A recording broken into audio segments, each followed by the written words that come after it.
All right, everybody. Apologize for the windiness, and I don't have an external mic, just using my cell phone. But what I'm doing is preparing some mounds for some summer squash, and I've been using sheetrock. Just take a couple pieces of sheetrock and literally just kind of saw them together. Sheetrock is made from gypsum, which provides a source of calcium for tomatoes and squash and other things that need calcium. I'm going to plant 3 plants to a mound. So I'm just going to dig in a little area here, try to evenly space them. Now what I got in this bucket, I got a generous mixture of a good ratio of bone meal, lime, and rabbit manure, Nature's Miracle-Gro. So I'm going to put a little bit of that stuff in each hole here, and then I'm going to kind of saw off a little bit of this sheetrock. I got the paper pull off one side.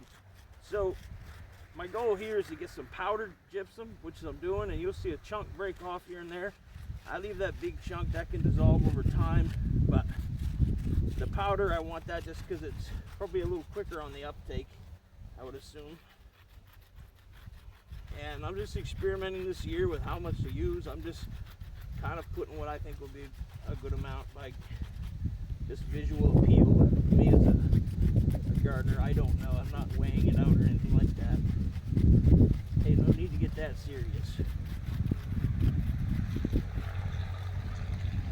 And I'll just toss them over to the next hill. I feel like I got a little too much of one thing in one spot, I'll shift it around there. I felt like I had a lot of lime in one hole there. These transplants are in rough shape. And so for that, I'm going to be using this Super Thrive, which is supposed to really help. It's got seaweed in it. I guess it won in the ward in 1940. It's still around, so it must work to some degree, right? Its real claim is to be able to help plants cope with transplant shock. And so I'll be mixing that per the bottle's recommendation here in a minute, and hoping that these will survive. I think I'm going to lose that one right there. It's alright, I got some extras. That's why I always like to hear a lot of things in seed trays. So I'll catch you when it's time to update on these and see how they survive the transplant. God bless y'all. This is again crooked neck yellow summer squash.